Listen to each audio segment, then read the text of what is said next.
kami mau berangkat tahun ini gitu ya, T0 istilahnya. Jadi daftar tahun itu, berangkat di tahun itu juga, seperti itu. Nah, oknum dari Kemenak ini kemudian menyampaikan, ya ini juga berangkat di tahun ini, tapi harus ada uang percepatan.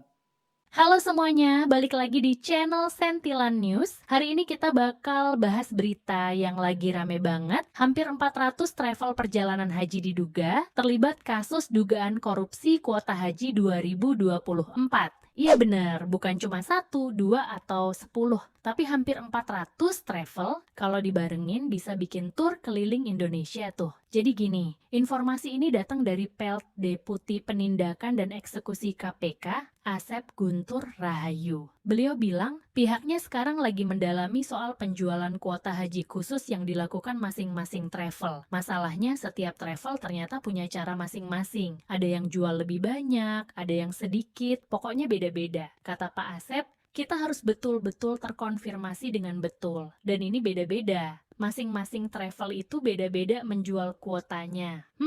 Kayak lagi bazar aja ya. Tapi sayangnya ini bukan bazar sembako, ini kuota haji loh yang seharusnya sakral. Buat kita yang mungkin mikir, cuma kuota, apa pentingnya? Jawabannya, penting banget. Ibadah haji itu rukun Islam kelima. Banyak orang rela nabung puluhan tahun biar bisa berangkat. Kuota terbatas. Nggak semua orang bisa langsung berangkat, bahkan ada yang antri sampai belasan tahun. Nah, kalau kuota ini malah diperjualbelikan oleh travel nakal, artinya ada jamaah yang berhak justru digeser sama yang punya uang lebih. Kebayang nggak sedihnya? Udah nabung lama, tiba-tiba slot diambil orang lain gara-gara ada jual beli kuota. Nah, balik lagi ke angka tadi. Hampir 400 travel loh yang diduga terlibat. Kalau kita hitung, misalnya satu travel aja jual 10 kuota, itu berarti ada ribuan jamaah yang terindikasi kena dampaknya. Kalau beneran terbukti, ini bukan lagi kasus kecil-kecilan, tapi mega skandal kuota haji. KPK sendiri sekarang masih di tahap pendalaman. Artinya mereka lagi kumpulin bukti, periksa pihak-pihak terkait sampai hitung jumlah kuota yang dijual. Kata Pak Asep, setiap travel punya model sendiri. Ada yang jual secara diam-diam, ada yang terang-terangan, kayak jualan online aja ya. Bedanya ini online syariah abal-abal. Dan ini yang bikin penyidik harus ekstra hati-hati karena aturan haji itu rumit, banyak dokumen, banyak data. Jangan sampai salah tangkap, harus benar-benar solid. Publik pastinya geram. Di media sosial banyak yang komentar, loh ini kan ibadah, kok bisa jadi lahan bisnis gelap? Ada juga yang bilang, wajar antrean makin lama, ternyata kuotanya disunat travel. Bahkan beberapa netizen nyeletuk, kalau gini caranya mau haji jadi kayak rebutan tiket konser. Tapi bedanya, tiket konser kalau kehabisan masih bisa nonton di YouTube, kalau haji, ya nggak bisa.